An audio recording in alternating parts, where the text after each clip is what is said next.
Hola. Bueno, en fin, ¿qué decimos? Uno, dos, tres.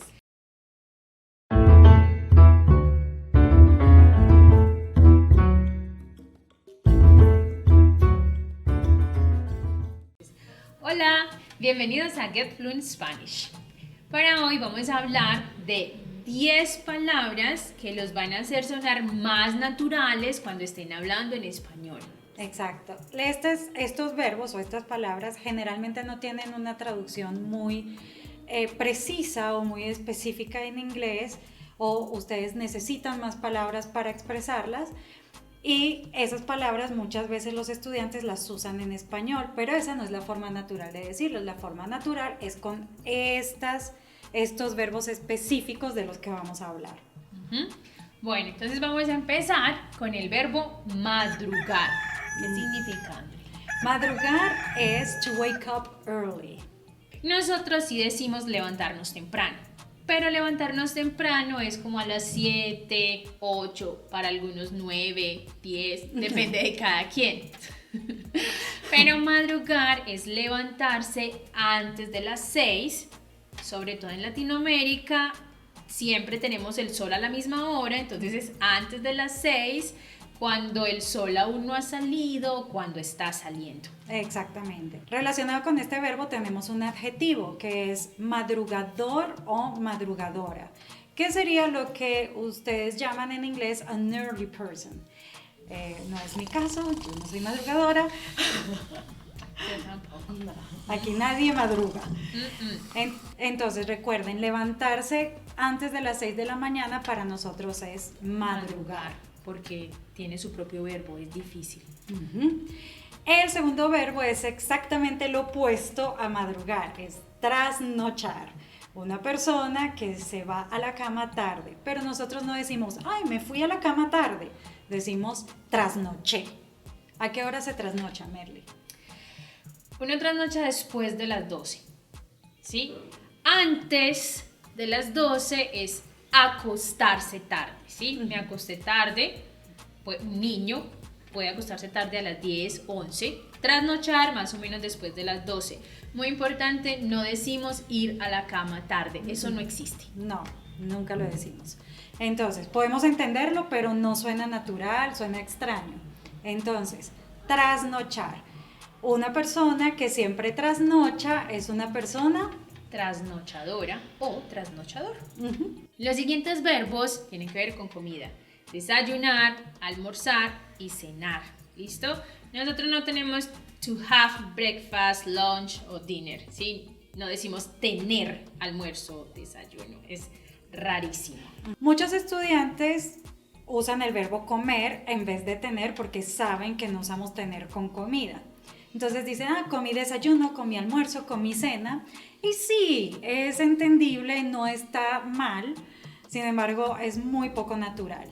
Entonces si quieren hablar naturalmente en español, es mejor ir directo al verbo, porque estos verbos, a diferencia del inglés, admiten complementos directos. Y yo puedo decir, desayuné arepa, o desayuné cereal, o almorcé pizza. Exactamente. O chicharrón. Ya tengo hambre. Entonces, desayunar, almorzar y cenar, chicos, úsenlos, porque la mayoría los conoce, pero no los usa.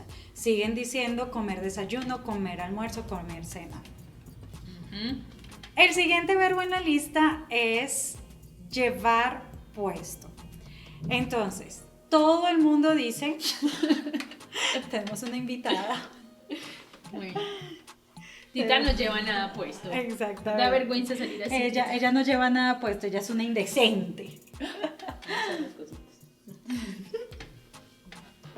Chicos, llevar muchas veces es traducido como to wear, pero realmente para nosotros llevar solo es más como to carry, como ella lleva una sombrilla, un paraguas en la mano, pero no lo usa. Entonces, cuando tienes ropa, cuando estás hablando de cosas que te pones, decimos llevar puesto. La palabra puesto debe concordar con el sustantivo del que estemos hablando. Por ejemplo, yo llevo puesta una camiseta azul con estrellas, ¿sí? Y Andrea lleva puestos unos zapatos blancos. Eso, muy bien. Entonces siempre tiene que concordar con respecto a lo que estamos hablando. Y por favor no digan ella lleva una camiseta, ¿sí? Suena muy extraño, suena como que está en mi mano. Sí. ¿Sí? Cuando llevo puesto es lo que estoy usando. Exactamente. El siguiente verbo que vamos a usar es estrenar. Es un verbo que no existe en inglés, ¿sí? Pero lo usamos muchísimo en español. ¿Cómo podríamos traducir estrenar? Estrenar sería como to use something new, sometimes it's not new, but you use it for the first time. That's the idea. Es como usar algo nuevo o que para ti es nuevo por primera vez. Estrenar. Bueno, algo importante es que si vamos a hablar de la ropa, tiene que ser nueva, ¿sí? Yo voy a estrenar algo cuando lo compré y lo voy a usar por primera vez. No es nuevo cuando son cosas de pronto un poco más costosas, como una casa, ¿sí? O un carro. O un carro, ¿sí? Son cosas que están usadas, pero me costó mucho y es nuevo para mí. Voy a alardear y decir que estoy estrenando casa o carro. Exactamente. Una pregunta muy común con este verbo es cuando yo veo a una persona usando algo que no le había visto antes, yo puedo preguntarle, ay, qué bonita tu camisa, ¿estás estrenando? Y esa persona me va a decir, bueno, sí, la compré ayer, o no, esta camisa es vieja, no estoy estrenando. Entonces, estrenar. En otro contexto donde van a encontrar esa palabra es en los cines, porque una película que está en premiere, en español es un estreno, el estreno de la película. La película se estrena el 10 de agosto. ¿Listo? Ahora vamos con dos verbos de movimiento que en inglés tienen muchas versiones y muchas formas de decirlos y nosotros solo tenemos una y es la que usamos siempre, es subir y bajar, to go up, to go down.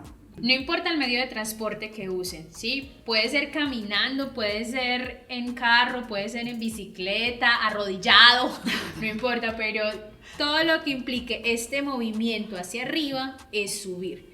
Y todo lo que implique el movimiento contrario hacia abajo es bajar. Entonces, he walked up the mountain. Él subió. Y si es muy importante para ti decir de qué forma lo hizo, dices, él subió caminando.